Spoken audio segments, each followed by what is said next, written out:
আসসালামু আলাইকুম ভিউয়ার্স, চলুন আজকে আমাদের শেখা যাক কীভাবে মুরগি জবাই করে পরিষ্কার করতে হয়। প্রথমে মুরগিটি ধরে মধ্যে দিয়ে চিড়ে নেবেন। নেওয়ার পরে মুরগিটি হালকা হালকা করে ছিঁড়বেন। এই যে দেখুন আমি কিভাবে ছিঁড়ছি, এভাবে ছিঁড়বেন। এভাবে ছিঁড়লে মুরগিটি আপনার অনেক সুন্দরভাবে পরিষ্কার হয়ে যাবে।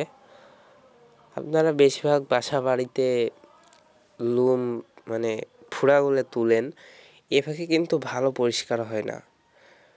আমি আপনাদের সুন্দর করে আজকে পরিষ্কার করে শিখাই দিব। আপনারা অনেক সুন্দরভাবে আজকে এই ভিডিওটা দেখলে বুঝতে পারবেন কিভাবে মুরগি রিফ্রেশ বা পরিষ্কার করা যায়, সেটা আজকে আমরা শিখাবো।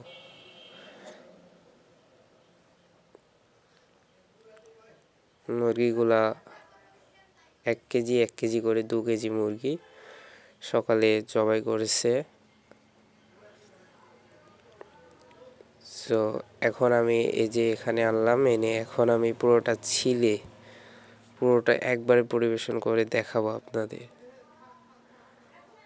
দেখিয়ে দেব কিভাবে করতে হবে। আচ্ছা, এখন আমি দেখিয়ে দেব। সো ফাইনালি আমাদের মুরগিটি পরিষ্কার করা হয়ে গেছে। দেখুন অনেকটা সুন্দর, কোনো লুম পাবেন না, এত সুন্দর করে আমি পরিষ্কার করছি। আসলে অনেক সুন্দর হয়েছে। এখন এটা কেটে রান্না করা হবে।